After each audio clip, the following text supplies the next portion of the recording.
Merci Samuel. Bonjour à tous. Donc Clara Barry, ingénieure au pôle éco-conception. J'ai travaillé notamment sur le développement de cette méthode d'éco-sélection. On parle beaucoup d'éco-conception aujourd'hui, mais du coup aujourd'hui on va approfondir ce nouveau sujet avec différents acteurs que vous avez aujourd'hui à côté de moi. Donc juste pour faire une petite introduction, je vais passer le diapo. Voilà.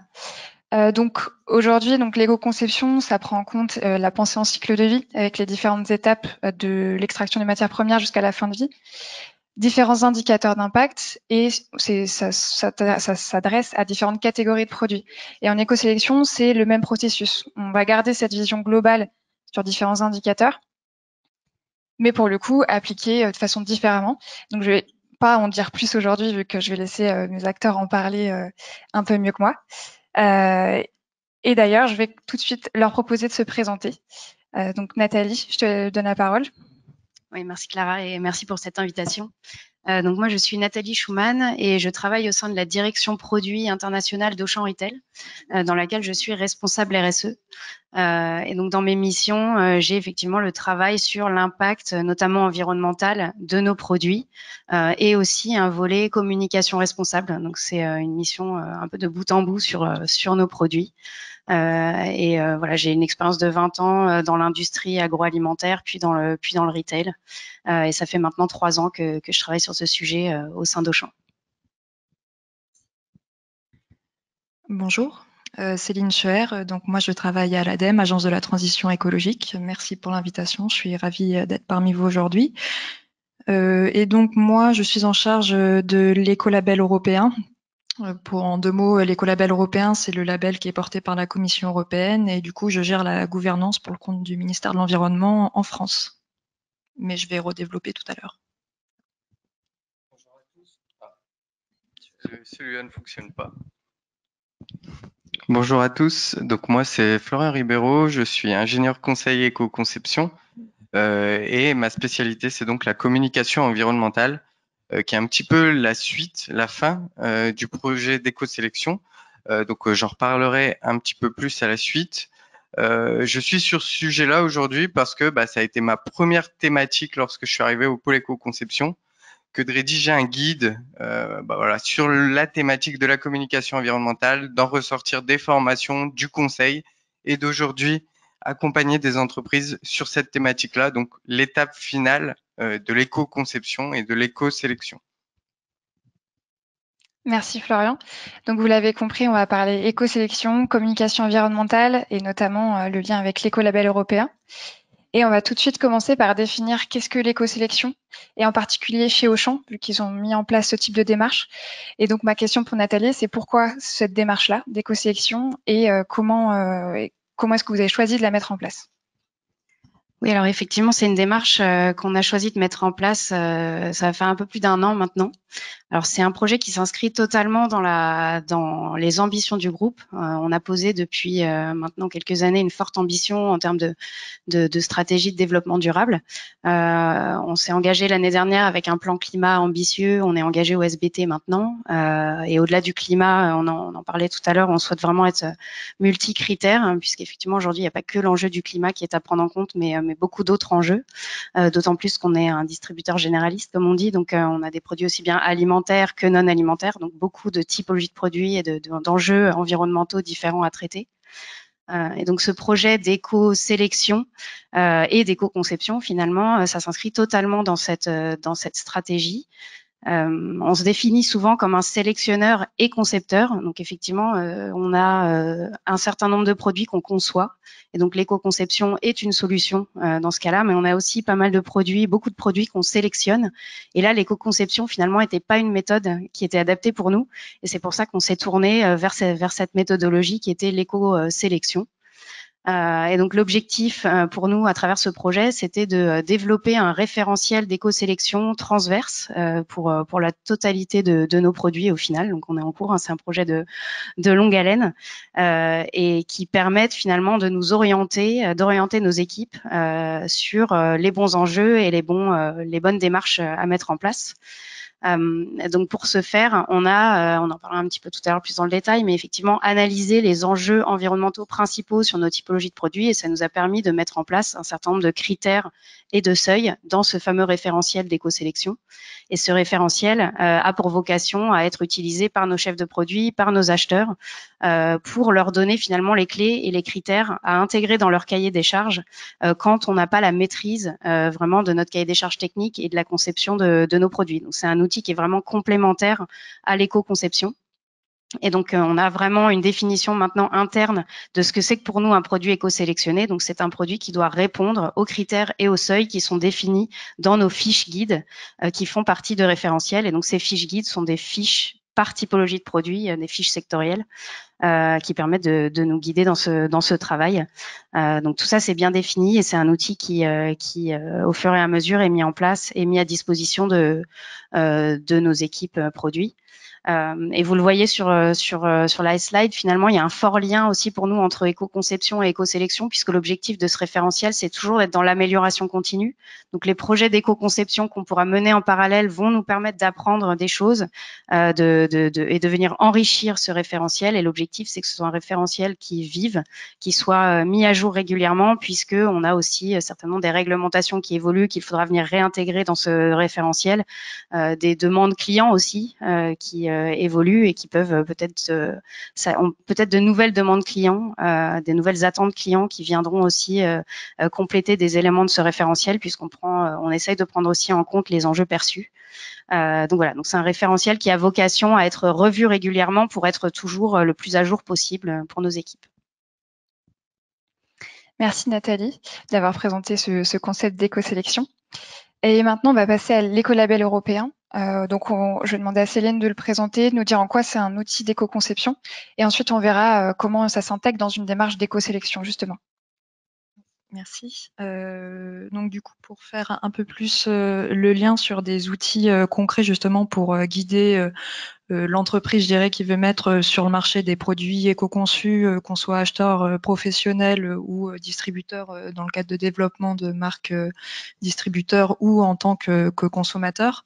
Donc il y a l'écolabel européen. Donc en quelques mots, l'écolabel européen, comme je le disais, c'est le label qui a été créé il y a maintenant 30 ans, en 92 par la Commission européenne.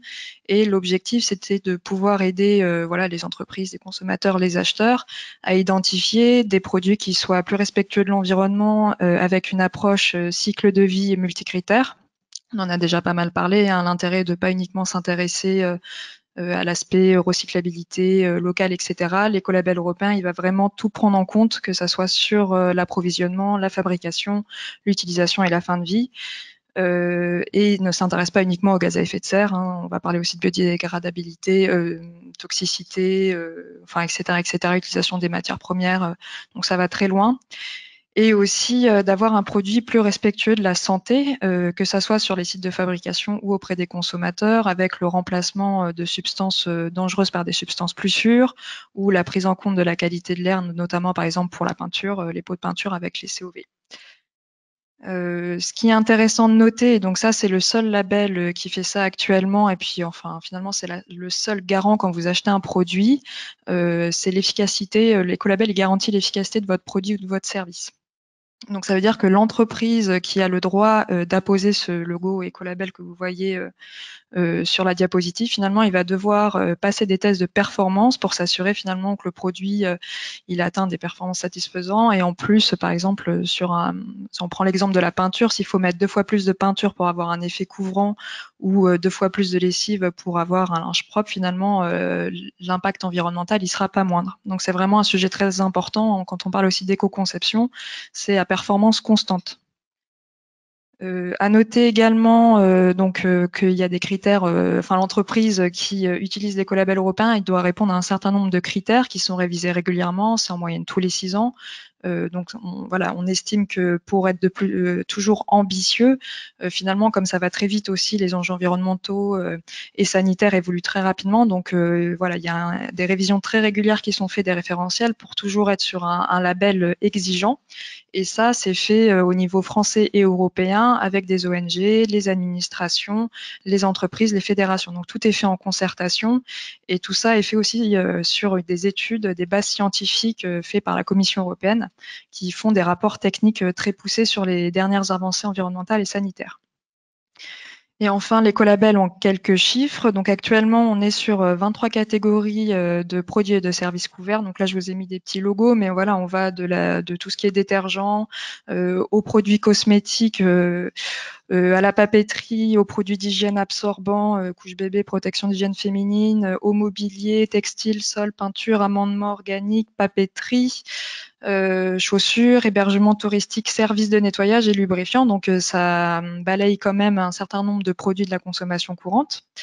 Et actuellement, on a 90 000 références en Europe, donc c'est déjà plus de 10% par rapport à ce qu'il y avait il y a un an. On voit quand même une très bonne dynamique sur le marché européen. Donc ça traduit quand même un intérêt croissant, je dirais, des consommateurs et des acheteurs professionnels, puisqu'on n'est pas que sur du B2B, on est aussi sur du B2B, B2C, pardon, on est aussi sur du B2B. Ça traduit un intérêt croissant des consommateurs pour avoir des produits plus respectueux de l'environnement. Voilà ce que je voulais dire. Et donc pour parler concrètement justement, enfin je dirais on a tous un rôle à jouer dans le choix de produits plus respectueux de l'environnement. On sait que ça nécessite des études, que ça soit enfin des études d'éco-conception, d'ACV. Finalement, utiliser l'écolabel européen, ça fait le travail pour vous en termes de consommateurs, d'acheteurs ou d'entreprises. Vous n'avez pas besoin de refaire une étude d'éco-conception d'ACV pour connaître vraiment comment diminuer l'impact environnemental de mon produit. Il suffit d'utiliser ou de choisir l'écolabel européen pour s'assurer finalement que le produit est plus respectueux de l'environnement. Donc les labels, c'est un formidable outil globalement pour éviter de refaire des études complexes. Néanmoins, et donc là je vous ai pris l'exemple de la différence de critères entre PEFC et l'écolabel européen. Finalement, PEFC, il va s'intéresser qu'à la... alors voilà, je l'ai pas dit, c'est l'exemple du papier graphique, donc de la page blanche. PFC donc ne va s'intéresser qu'à l'origine de la fibre issue de forêts gérées durablement ou de matériaux recyclés. Vous voyez que les critères de l'écolabel, ils vont beaucoup plus loin parce qu'en fait, quand on regarde l'analyse d'une cycle de vie d'une feuille de papier, on se rend compte que finalement, c'est la fabrication qui est la plus impactante. Et du coup, on va avoir un certain nombre de critères que ça soit sur l'énergie, l'eau, la gestion des déchets, mais aussi sur les substances utilisées, aussi sur la fibre, l'aptitude à l'emploi, je le disais, c'est la performance, et les informations figurant sur l'emballage avec notamment le geste de tri. Donc on a tous un rôle, je dirais, dans le choix de labels qui sont vraiment systémiques et qui prend en compte tous ces enjeux-là. Il y a l'écolabel européen, il n'y a pas que ce label-là, mais c'est quand même un label public reconnu, très robuste. Si jamais vous ne trouvez pas l'écolabel européen, je vous invite aussi à aller voir le site de l'ADEME, les 100 labels environnementaux recommandés par l'ADEME. Donc nous, on a fait toute une analyse quand on voit la jungle des labels actuellement présents sur le marché. On a regardé est-ce que c'est certifié par une tierce partie indépendante, donc ça c'est très important. Est-ce qu'on est sur des labels de cycle de vie multi-impact? Est-ce qu'on voilà, on ne prend pas que les gaz à effet de serre, etc., etc. Donc vous pouvez aller aussi jeter un petit coup d'œil sur la page des labels de l'ADEME pour s'assurer dans vos choix que vous faites, je dirais, les bons choix et en limitant du coup les risques de greenwashing. Merci Céline. Donc voilà, l'écolabel européen, finalement, on a quand même pas mal de critères qu'on peut utiliser dans une démarche d'éco-conception pour réduire les impacts sur différents types de produits et sur un panel de justement différentes catégories. Et on va en parler justement chez Auchan, vu que c'est un outil qui a été utilisé dans la démarche d'éco-sélection. Donc je laisse Nathalie expliquer comment il est intervenu cet outil. Oui, alors effectivement, on s'est posé la question au démarrage, comment est-ce qu'on pouvait créer ce fameux référentiel d'éco-sélection chez nous. Évidemment, au vu de la grande typologie de produits et du nombre de références qu'on a, c'était pas envisageable de faire de l'ACV sur l'ensemble de nos produits pour comprendre où étaient les enjeux et sur quoi il fallait travailler en priorité. Donc effectivement, il a fallu trouver une autre méthode. Et on s'est vraiment basé sur cette analyse des labels. Alors l'écolabel européen a été le label qu'on a analysé en priorité, puisque l'objectif c'était vraiment de prendre les produits, donc les familles de notre nomenclature, et d'essayer d'identifier pour chaque famille où se situaient les enjeux environnementaux principaux. Et donc les labels nous ont beaucoup aidés pour ça, puisqu'effectivement ils permettent d'avoir cette analyse toute faite entre guillemets, multi-critères, multi-étapes, pour identifier ces enjeux. Donc on a traité effectivement en priorité l'écolabel européen pour identifier les enjeux sur nos familles de produits. Lorsque l'écolabel européen n'était pas disponible, on a aussi, évidemment en collaboration avec le pôle, identifié d'autres labels qui pouvaient nous apporter des informations, donc notamment l'Ange Bleu ou l'écolabel nordique, qui sont aussi des labels multi-étapes et multi-critères. Donc c'était important pour nous d'utiliser des labels vraiment pertinents et robustes. Et donc, grâce à cette analyse, on a pu finalement reclassifier l'ensemble de nos familles de produits de notre nomenclature dans des grandes typologies de produits qui étaient cohérentes en termes d'enjeux environnementaux, donc avec des fortes similitudes en termes d'enjeux. Et c'est sur ces typologies de produits-là, finalement, qu'on crée nos fiches catégorielles et sur lesquelles on définit donc les critères sur lesquels nos équipes doivent travailler et les seuils. Donc, en effet, un des exemples ici sur le non alimentaire, donc on a une grande typologie, de nombreuses typologies de produits. On a du textile, des produits de jardinage, on a des jouets, on a de l'électroménager, etc. Et finalement, dans cette analyse des enjeux environnementaux, on a par exemple créé une typologie de produits autour des produits consommateurs en phase d'usage, dans lequel on a classé notre gros électroménager, notre petit électroménager, les outils électriques, les outils les tondeuses, etc. Donc tout ce qui est consommateur. Et du coup, en s'affranchissant de nos nomenclatures, ça nous permet de créer une fiche guide qui peut être utilisée par les équipes de ces différents univers produits. Et donc pour cette typologie de produits-là, on est en train de travailler sur les critères, les KPI et les seuils sur lesquels on va travailler en priorité. Donc c'est vrai que cette existence des labels nous a fortement aidé à accélérer sur cette identification des enjeux environnementaux, la classification de nos produits et maintenant l'identification des critères et des seuils qu'on met en œuvre.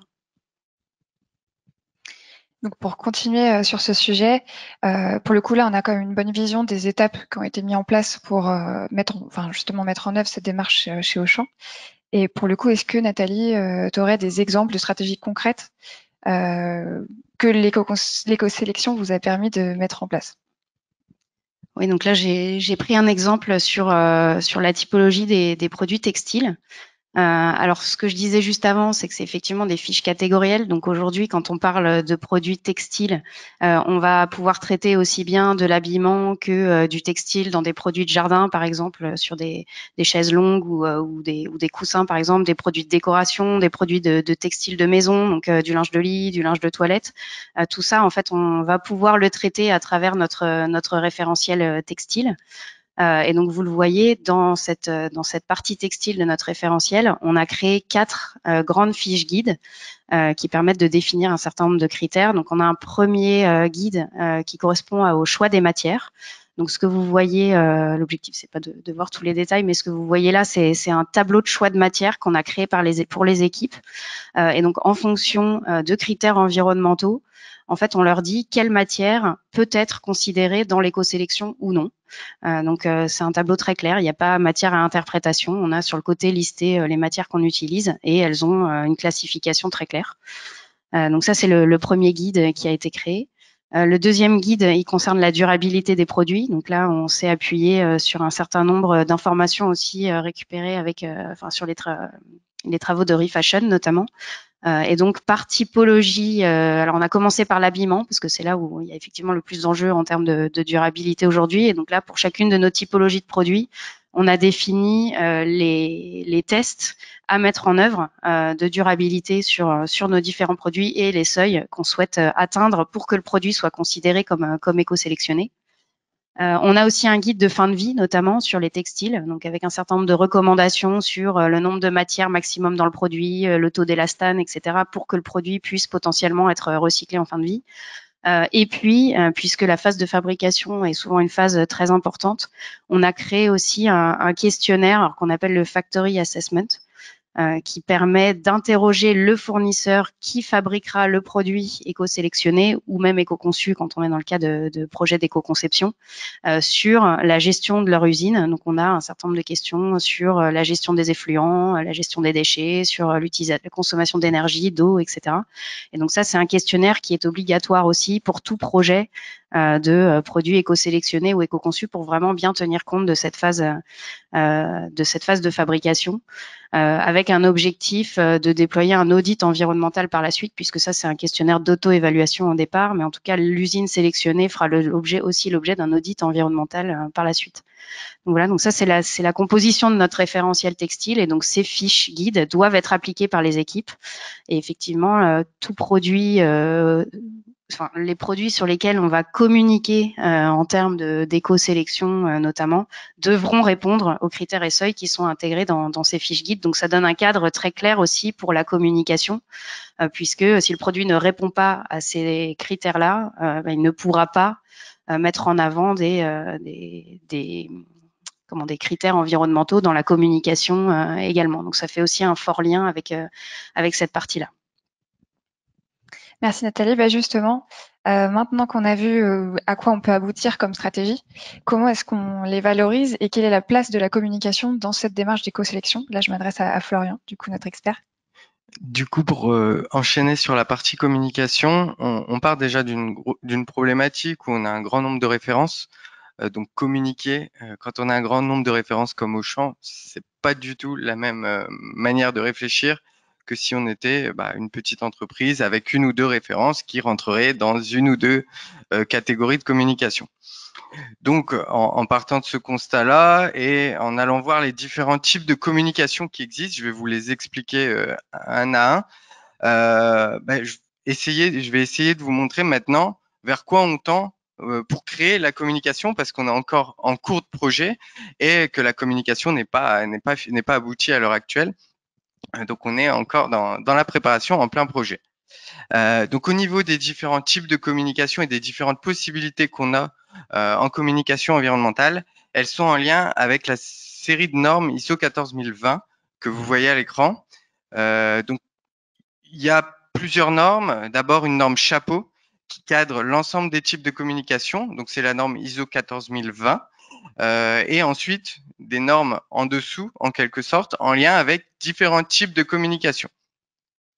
Avant de rentrer dans les différents types de communication, ce qui est important d'avoir en tête, c'est que ces normes, elles ne sont pas certifiantes. C'est des normes guides, des normes qui nous montrent comment on peut faire une communication qui tende vers une certaine irréprochabilité en suivant certaines règles, mais il n'y a pas derrière de certification ISO 14021, 24 ou autre. C'est bien des normes guides. Donc, au niveau des différents types de communication, je ne reparlerai pas trop des labels environnementaux. Ça a déjà bien été évoqué en tant qu'outil d'éco-conception. Ça sera évoqué ensuite par Céline en termes d'outils de communication derrière. Il faut bien distinguer les deux. Il nous reste donc 3 types de communication. Donc, les éco-profils. Les éco-profils, il faut savoir que c'est donc en lien avec l'ISO 14025. Il faut savoir que c'est lié à de l'analyse de cycle de vie. Donc, on réalise d'abord une analyse de cycle de vie. Donc, on quantifie des impacts environnementaux sur toutes les étapes du cycle de vie d'un produit ou d'un service et selon plusieurs critères d'impact en suivant les normes ISO 14040 et 44. Et ensuite, on va déterminer une synthèse de cette analyse de cycle de vie. Voilà, un document plus petit pour communiquer. Et pour en arriver à cette synthèse, on va suivre des règles par catégorie de produits. Ces règles et l'ensemble de cette construction sont liées à des programmes éco-profils. Donc, il existe par exemple EPD, PEP Éco-Passeport ou les FDES, donc qui sont des programmes qui disent bon, si vous voulez faire un éco-profil, vous faites une ACV, vous suivez d'abord les règles. Ensuite, vous pouvez rentrer dans le programme, suivre ces règles-là pour se faire vérifier, pour créer la synthèse selon telle ou telle forme, selon telle ou telle unité fonctionnelle. Donc, ça donne un cadre à l'ACV et un cadre à la synthèse qui en ressort. Donc, c'est quelque chose, l'éco-profil, quand on en ressort un document de 6 pages, qui n'est pas forcément adapté à la communication en B2C, donc pas forcément quelque chose qui sera utilisé par la suite dans le contexte d'Auchan. Si on va sur le troisième type de communication, vous remarquez que je ne fais pas dans l'ordre. Donc, c'est l'affichage environnemental. Et l'affichage environnemental, c'est un petit peu la même logique que les éco-profils, sauf qu'on va en ressortir une communication beaucoup plus simplifiée. C'est-à-dire qu'on repart de la base ACV, on repart sur des règles par catégorie de produits pour en ressortir une communication. Mais plutôt que de donner un rapport de 6 pages, on va afficher une étiquette. Et sur cette étiquette, il y aura des résultats selon différents indicateurs qui sont sélectionnés, qui sont déterminés. Et derrière, on en ressort une note A, B, C, D ou E en lien avec la performance environnementale du produit. Donc aujourd'hui, l'affichage environnemental est en lien avec un certain nombre de catégories qui sont liées au projet d'éco-sélection d'Auchan. Donc on peut reparler des produits textiles, alors produits textiles, produits agroalimentaires. Après, les autres catégories de produits ne sont pas forcément liées à l'affichage environnemental. Donc ça, c'était le troisième type de communication. Et le dernier, c'est l'autodéclaration, donc en lien avec l'ISO 14021. Et là, c'est tout le reste en quelque sorte, tout ce qui est sous la propre responsabilité de l'autodéclarant. Donc c'est à l'entreprise, à la personne qui crée les allégations et la communication, de créer quelque chose qui tende vers quelque chose d'irréprochable et d'éviter le greenwashing. Donc on a ces 4 types de communication, on a une multitude de produits dans la logique éco-sélection, et donc au final, on va devoir réfléchir à quelle va être la manière de communiquer in fine de Auchan. Donc j'ai déjà évoqué que l'éco-profil, bon, c'est un peu mis de côté. Le label, on en a déjà parlé, donc ça rentrera dans la logique de communication. L'affichage environnemental, c'est en lien avec certaines catégories de produits, donc à un moment donné, on fera forcément le lien avec ce type de communication. Et l'autodéclaration, il s'avère que c'est quelque chose qui est très approprié pour afficher des produits qui sont afficher un logo vert sur un produit pour dire que lui, il est éco-concis, il est moins impactant qu'un autre. Qu'aujourd'hui, les termes et les détails ne sont pas déterminés, mais l'idée, ça serait ça à l'échelle de l'ensemble des produits Auchan. Donc, si on avance sur les slides, quand on veut bien communiquer, quel que soit le type de communication, quelle que soit la communication, il y a 6 règles à avoir en tête.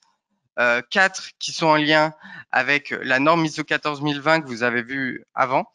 C'est-à-dire qu'une communication doit être pertinente. Donc, c'est les 4 critères du milieu. Ça doit s'afficher juste après, là. Juste un petit clic. Et donc, du coup, une communication doit être pertinente, c'est-à-dire qu'on doit parler des vrais enjeux environnementaux. D'où cette logique d'essayer de trouver où sont les principaux enjeux en matière d'éco-conception. Ça sera pareil en matière de communication. On communiquera plus sur les vrais enjeux. On doit communiquer de manière exacte, donc mentionner la fiabilité, essayer d'avoir les valeurs les plus exactes, les plus précises possibles, d'éviter les grosses fourchettes de valeurs où au final on ne sait pas où se situent les impacts. Une communication doit être vérifiable, c'est-à-dire que derrière chaque allégation, ou en tout cas derrière la majeure partie des allégations qu'on met en avant, on doit essayer de mettre en relation un mode de preuve qui prouve qui prouve ce qu'on dit. Donc ces modes de preuve, ça peut être des protocoles de test, ça peut être parfois des labels. On va chercher un label. Je veux prouver que ma matière est issue de forêts gérées durablement. Tout ça s'intègre dans une communication globale. Je pourrais aller employer un label sur cette étape-là et mettre tout ça dans quelque chose de global. Ensuite, la communication doit être non trompeuse. La manière dont on construit les phrases, dont on produit les visuels, ne doit pas induire en erreur et laisser prétendre des allégations environnementales ou à des choses fausses. Donc ça, c'est vraiment le cœur, ces 4 critères, c'est vraiment le cœur de la future communication qui devra être construite. Donc on essaiera de tendre vers ces règles. Et pour finir, mais ce qui est au final l'une des choses les plus importantes, on doit parler d'efficacité d'usage. C'est-à-dire que comme pour l'écolabel, comme ça a été dit tout à l'heure. Il y a une exigence de performance fonctionnelle dans l'écolabel européen. Pour une entreprise qui communique sur l'environnement, elle va devoir également mettre en avant une performance environnementale et une performance fonctionnelle du produit et associer les deux. On recherche vraiment une performance environnementale pour une performance fonctionnelle. Donc ça devra être également au cœur des communications. Et pour finir, l'humilité.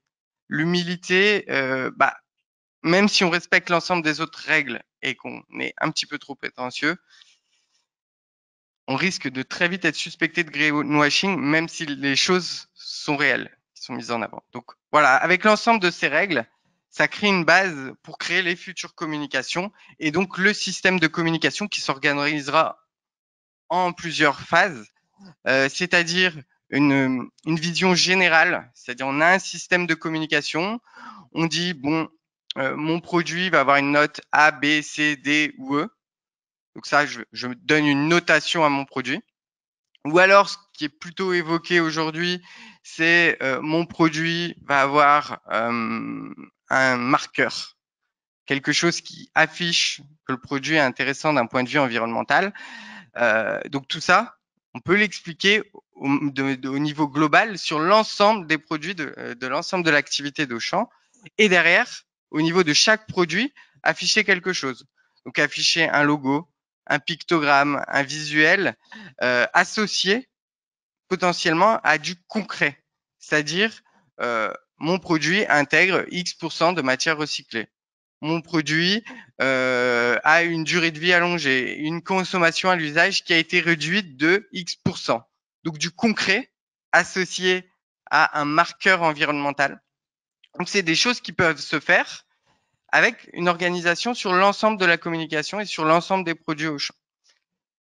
Et donc l'idée, c'est que derrière ça, il y ait de la communication au niveau du produit, au niveau de supports secondaires, donc de sites internet ou autres, et au niveau du magasin. Donc ça crée quelque chose d'harmonieux sur l'ensemble des catégories de produits et une cohérence sur le sujet environnemental. Donc pour en arriver là, et je terminerai là-dessus, ce qui est important, c'est de bien faire le lien, comme tu as dit Nathalie, avec le projet d'éco-conception et le référentiel d'éco-sélection en interne, et de transformer ça en un référentiel de communication, en quelque chose qui sera plus sexy, plus sympa, plus visuel, pour présenter directement aux consommateurs et que ce soit clair à travers l'ensemble des produits Auchan. Donc voilà. Merci Florian, même ta présentation était très claire aussi sur la communication environnementale. Et du coup, je donne la parole à Céline pour que tu nous parles un peu plus de l'écolabel européen comme outil de communication, après qu'on l'ait vu comme un outil d'éco-conception et d'éco-sélection. Oui, voilà, donc on en a déjà pas mal parlé, mais finalement, l'écolabel européen, ça peut vraiment être utilisé pour une entreprise ou un distributeur pour mettre en place des produits plus respectueux de l'environnement, clé en main. Pas besoin de refaire d'études, etc. On est sûr au moins d'éviter le greenwashing. Mais ça, voilà, pour le consommateur, finalement, c'est vraiment le logo, ça assure d'avoir un produit plus respectueux de l'environnement et de la santé, donc ça nécessite aussi pas mal de pédagogie. On sait que l'écolabel européen, il est plutôt bien connu des consommateurs et la dernière étude de notoriété de l'écolabel et des labels en général montait à 73% de connaissances, surtout vu sur les lessives, le papier toilette et je sais plus quel détergent, voilà. Donc on le connaît bien sur certaines catégories de produits. Maintenant, l'objectif c'est aussi de pouvoir aller plus loin sur d'autres catégories de produits. Et on voit que, du coup, les entreprises elles sont aussi un rôle à aller vers l'écolabel européen. Je vais prendre un exemple au hasard, mais si par exemple Auchan décidait d'utiliser l'écolabel sur ses produits cosmétiques, qui sait, ça permettrait vraiment de pouvoir continuer à faire connaître ce logo, d'avoir un unique logo sur différentes catégories de produits et promouvoir auprès des consommateurs finalement des produits plus respectueux de l'environnement et de leur propre santé. Et on voit qu'il y a quand même aussi un effet d'entraînement entre la production et la consommation responsable. Donc tout ça est un cercle vertueux à mettre en place selon différents secteurs. Voilà, et du coup, je voulais juste anticiper peut-être les questions, parce que moi j'avais une question, donc là, enfin justement pour Auchan, est-ce que vous avez déjà des pistes d'idées sur les textiles, comment vous allez mettre en place? Est-ce que ça sera plutôt, par exemple, la mise en place d'un label ou de l'affichage? Voilà, je vois que c'est encore en réflexion, mais je ne sais pas si on peut en savoir un peu plus. Ouais, alors effectivement, c'est encore en réflexion. Des labels, on a un certain nombre de labels qu'on a validés dans le cadre de notre référentiel d'éco-sélection, notamment sur les matières. Sur le coton bio, par exemple, on a validé le label GOTS comme étant suffisamment robuste pour pouvoir être utilisé dans nos sélections de matières. Ça, c'est une première chose. On suit de près l'affichage environnemental, sachant qu'on n'a pas la volonté de créer quelque chose nous-mêmes, donc on suit de près les travaux qui sont en cours, parce que ça peut être une volonté pour nous de déployer les affichages environnementaux quand ils seront bien définis et disponibles. Et après, comme le disait Florian, en fait, notre référentiel d'éco-sélection peut être la base à de la communication en autodéclaration, mais avec vraiment un cadre bien défini, des critères précis, parce qu'effectivement, on est prudent dans nos communications. On veut vraiment essayer de bien faire et d'éviter le greenwashing au maximum. Donc de s'appuyer sur des preuves produits précises, c'est important pour nous. Et on essaye de faire monter en compétence nos équipes sur ces sujets-là aussi pour voilà, de plus en plus toujours revenir à la preuve produit vérifiable, etc. pour s'appuyer sur ces preuves-là en termes de communication environnementale. Donc on explore effectivement plusieurs pistes. Actuellement, voilà, en suivant de près aussi les travaux en cours. Merci à tous les trois pour cette table ronde, pour avoir répondu à ces questions. Maintenant, on va prendre les questions du public, si vous en avez. Est-ce qu'il y a un micro dans la salle? Oui, c'est bon, je cours. Déjà, merci beaucoup à tous les trois, même tous les quatre, pour cet échange qui était très intéressant. J'ai une question pour Nathalie sur les critères d'éco-sélection. Comment est-ce que vous faites pour permettre à vos équipes d'arbitrer quand il y a un critère peut-être qui va dire il faut privilégier le local ou il faut privilégier le recyclé, et puis là on a peut-être un produit qui est dans un sens, un produit qui est dans l'autre sens. Comment vous gérez ce type de situation? Alors en fait, le référentiel, il est suffisamment ouvert pour permettre aux équipes d'avoir plusieurs options, puisque on en parle beaucoup en éco-conception, mais finalement en éco-sélection, c'est la même chose. En fait, c'est une affaire de compromis. L'objectif, c'est pas forcément d'avoir le produit le meilleur au niveau environnemental, mais sans pouvoir ensuite le valoriser auprès des clients en termes de prix, de positionnement, etc. Donc effectivement, c'est un référentiel qui donne plusieurs pistes pour permettre justement aux équipes de mieux arbitrer en fonction de contraintes environnementales, mais aussi en fonction des contraintes des attentes clients, des évolutions du marché, du prix, etc. Donc voilà, on n'a pas une seule façon de répondre à un critère, mais il y a plusieurs options possibles. Mais par contre, ça permet d'identifier les options qui, pour le coup, peuvent avoir le marqueur éco-sélectionné. Donc ça ouvre quand même plusieurs pistes. D'autres questions? Oui, bonjour. Moi, je voulais demander à Nathalie aussi si vous allez vous fixer, ou vous êtes déjà fixé des objectifs. Enfin, je sais pas si je prends l'habillement, d'avoir tant de pourcentage. Enfin, je sais pas comment il faut le dire, de la gamme qui soit éco-sélectionnée. Enfin, Oui. comment ça va se passer dans le déploiement, voilà, ou vis-à-vis des acheteurs aussi. Enfin, cette éco-sélection, quoi. Enfin, quel poids elle va avoir dans le choix des acheteurs, enfin dans les grilles de sélection, puisqu'il n'y a pas évidemment pas, il n'y a pas que des critères environnementaux. Voilà. Donc, est-ce qu'il y a déjà des choses de fixées ou enfin qui vont l'être? C'est en cours. Puisqu'en fait, on avait besoin de commencer par travailler sur ces référentiels pour savoir sur quels critères on allait travailler et quel seuil on allait se fixer pour pouvoir faire déjà un état des lieux de où est-ce qu'on en est actuellement, puisque on n'a pas démarré l'éco-sélection avec ce projet-là. Il y avait déjà beaucoup d'initiatives de nos équipes, des initiatives un peu individuelles, mais qui permettent d'être restructurées dans un référentiel bien cadré. Mais donc l'objectif, c'était de plutôt avancer sur ce référentiel-là d'abord pour savoir quel va être pour pour nous la définition d'un produit éco-conçu et éco-sélectionné, faire cet état des lieux. Et donc maintenant, effectivement, on est exactement dans ce que vous dites, c'est l'écriture de nos ambitions à horizon 2 ans, 5 ans, 10 ans. Quel pourcentage de nos gammes seront éco-sélectionnées ou éco-conçues, sachant que l'éco-sélection, c'est vraiment notre grosse priorité, puisque déjà, ça va nous permettre d'aller plus vite. Et puis, on a quand même un grand nombre de produits chez nous qui sont plutôt sélectionnés que conçus. Donc voilà, donc effectivement, on est en train d'écrire ça. On a une forte volonté que ce soit une ambition qui soit transverse sur tous nos produits et une forte ambition. Donc l'objectif, c'est pas que ça reste un petit pourcentage de nos références à la marge. C'est vraiment que ça se déploie de manière large, et l'éco-sélection, finalement, on voit ça un peu comme voilà, réussir à relever le plancher pour, au fur et à mesure, améliorer l'ensemble de nos gammes, avec des priorités évidemment en termes d'impact et d'enjeux, mais en tout cas voilà, réussir à relever le plancher au fur et à mesure, d'où l'importance aussi que le référentiel soit évolutif. Puisque voilà, on aura certainement des critères à retravailler au fil de l'eau, des évolutions de réglementation, mais voilà, l'objectif c'est d'améliorer l'ensemble et pas seulement voilà, d'avoir quelques références individuelles dans nos gammes, quoi. Mais on est en train d'écrire nos ambitions actuellement puisque le référentiel est bien avancé.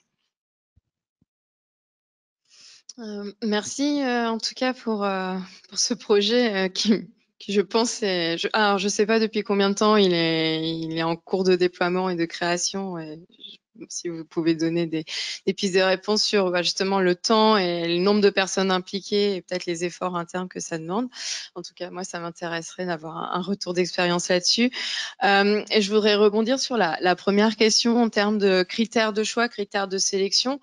Est-ce que, voilà, pour moi, à mon sens, ça peut faire appel à du clean washing, puisque du coup, vous allez faire un choix et qui va pas forcément correspondre à tout le monde et va questionner peut-être une partie de vos clients ou peut-être détracteurs ou personnes sensibles au greenwashing. Voilà, comment vous pouvez anticiper ça, le gérer, et derrière l'autre point, c'est parti. Si un choix a été fait à un moment et que dans votre boucle d'amélioration, voilà, est-ce que vous pouvez, la boucle d'amélioration intègre aussi une remise en question de ces critères de choix, et comment vous prévoyez de gérer ça? Merci. Alors par rapport à la première question sur le temps, c'est effectivement un projet de longue haleine. On a commencé ce projet-là avec le pôle il y a un petit peu plus d'1 an sur nos produits non alimentaires. On commence à le déployer aussi sur la partie alimentaire depuis quelques mois, sachant que les enjeux sur l'alimentaire et le non alimentaire sont quand même assez différents. Donc, on adapte aussi un peu notre méthodologie, puisque sur l'alimentaire, on a des forts impacts sur l'amont agricole. Et donc, c'est aussi des nouvelles façons de travailler qu'il va falloir qu'on invente avec des nouveaux acteurs, des experts externes, etc. Donc voilà, c'est vraiment un projet de longue haleine. C'est un peu de la R&D quand même, parce qu'on on n'a pas forcément toutes les solutions tout de suite. Donc parfois on part dans une direction, ça marche pas, on recommence, on essaye de trouver d'autres solutions. Donc c'est assez long, mais on avance pas à pas. Donc sur la partie non alimentaire, on est bien avancé. Et l'objectif, c'était vraiment de co-construire ce référentiel avec les équipes. Et donc c'est là le fort intérêt de travailler avec le pôle éco-conception aussi, c'est que les experts du pôle en fait interagissent avec nos ingénieurs qualité, nos chefs de produits, pour pouvoir créer un référentiel qui soit le plus opérationnel possible, avec des critères pertinents au niveau environnemental, mais aussi avec un format d'outils, avec des façons d'approcher le sujet qui soient vraiment adaptées à notre façon de travailler de tous les jours, puisque l'objectif, c'est pas d'inventer des process à côté de ce qu'on fait déjà, c'est d'intégrer l'environnement dans nos process de sélection et de conception. Donc, c'est vraiment de s'appuyer sur ce qu'on fait aujourd'hui pour intégrer ces nouveaux critères dans la façon de réfléchir et de travailler de nos équipes. Donc c'est vraiment une co-construction, donc ça implique au fur et à mesure beaucoup d'acteurs, et donc on active finalement les équipes produits au fur et à mesure des fiches catégorielles qu'on crée, pour qu'on ait aussi nos expertises internes autour de la table et créer quelque chose qui soit opérationnel. Donc voilà. Et donc sur la partie communication, alors ce qu'on cherche à faire au démarrage de chaque fiche, enfin en tout cas de chaque travail de fiche catégorielle, c'est de faire un état des lieux, pas seulement des enjeux environnementaux réels, mais aussi des enjeux environnementaux perçus. Pour pouvoir justement aussi tenir compte de ces éléments-là, des attentes de nos clients, pour pouvoir, même si c'est pas forcément un enjeu principal au niveau environnemental, peut-être quand même intégrer certains enjeux qui sont importants pour nos clients, puisque par exemple l'emballage, on sait que c'est un enjeu qui est pas forcément le plus important quand on prend un couple produit-emballage dans son ensemble, mais par contre nos clients sont très en attente de ça. Donc voilà, donc on a cette double approche au démarrage pour pouvoir aussi intégrer ces notions-là. Et puis après, alors ça reste à inventer puisque forcément le projet est assez récent, donc les produits commencent à arriver sur le marché, donc on invente la communication un peu au fil de l'eau aussi, mais je pense que ça va nécessiter beaucoup de pédagogie aussi auprès de nos clients, et ça, ça reste à inventer totalement. Alors c'est vrai que les labels ont cet avantage de commencer à être connus et donc d'aider aussi à mieux comprendre ces éléments-là, mais effectivement il y a une grosse notion de pédagogie derrière qui reste à travailler pour nous. Ouais. Merci Nathalie. C'est l'heure de la prochaine table ronde. Donc, si vous avez d'autres questions, ce sera pour tout à l'heure, à midi. On est tous là pour y répondre. Donc, j'espère que l'éco-sélection, c'est plus clair pour vous et le lien aussi avec la communication environnementale. Et puis merci pour vos questions. Et puis, c'est parti pour la prochaine table ronde.